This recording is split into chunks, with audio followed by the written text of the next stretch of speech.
মুখ্যমন্ত্ৰীৰ আত্মনিৰ্ভৰ অসম অভিযান আঁচনিৰ যি দ্বিতীয় পৰ্যায়ৰ যি ইণ্টাৰভিউ বৰ্তমান চলি আছে আপোনালোকে জানে চাগে।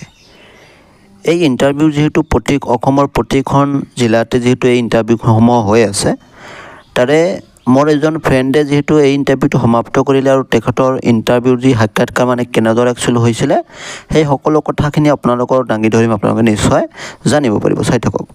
প্ৰথম কথা হৈছে তেখেতে যিটো ইণ্টাৰভিউটো দিলে, এই ইণ্টাৰভিউটো বহুত ভাল হৈছে আৰু ইণ্টাৰভিউ যিসকল ছাৰ বাইদেৱে যিসকলে ইণ্টাৰভিউ ল'লে তেওঁলোকে এটা আশ্বাস দিছে যে আপুনি যেনেদৰে আচলতে ইণ্টাৰভিউ দিলে বা সাক্ষাৎকাৰ আপোনাক যিদৰে লৈছোঁ আমি, আচলতে আপোনাৰ নিচিনা এনেকুৱা কেণ্ডিডেট পোৱা নাই, এই কথাখিনি এনেদৰে কৈছে। আৰু তেখেতে বহুত সুখী অনুভৱ কৰিছে, কাৰণ এনেকুৱা এটা আশ্বাস পাইছে মানে তেখেতে ভাবিছে নিশ্চয় চিলেকশ্যন হ'ম বুলি আশা কৰি আছে বৰ্তমান যিহেতু।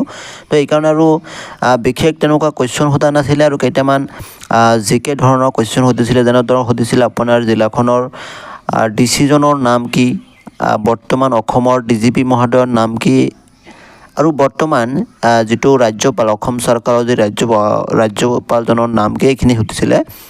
আৰু আপুনি এই যিটো পইচাৰে আপুনি যদি চিলেকশ্যন পায় আৰু যিখিনি পইচা পাব, এই পইচাৰে আচলতে আপুনি কেনেকৈ এই বিজনেছটো আপোনালোকে কৰিব বিচাৰে, মানে ইয়াৰ পৰা কেনেকৈ লাভ হ'ব সেইখিনি আমাক বুজাওক। আৰু এই কথাখিনি তেখেতে যিহেতু অলৰেডি এটা বিজনেছ কৰি আছে, সেই বিজনেছৰ ওপৰত ভালদৰে তেখেতে কৈ দিছে।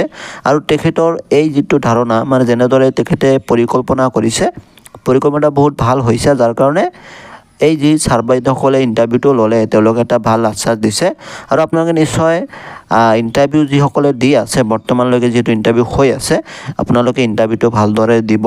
আৰু যদি আপোনালোকক তেনেকুৱা ধৰণৰ কুৱেশ্যন সোধে যে আপুনি এই যিটো বিজনেছ কৰিব বিচাৰি আছে, আচলতে এই বিজনেছ পৰা আপুনি কেনেদৰে লাভ কৰিব, মানে কেনেকৈ প্ৰফিট কৰিব, সেইখিনি কথা যদি আপুনি সেই ছাৰ বাইদেউসকলক বুজাব বিচাৰে, যদি ভালদৰে বুজাব পাৰিছে, আপোনাক আৰু কোনেও ৰখাব নোৱাৰে, আপুনি নিশ্চয় চিলেকশ্যন পাই যাব।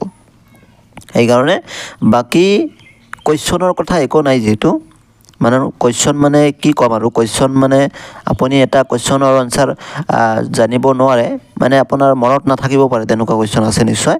কিন্তু এই বিজনেছটো আপুনি কেনেদৰে কৰিব সেই কথাখিনি আপোনাক নিশ্চয় বুজাব লাগিব। এইখিনি মেইন আছিলে, বাকী কথাখিনি সকলোৰে ছেমেই।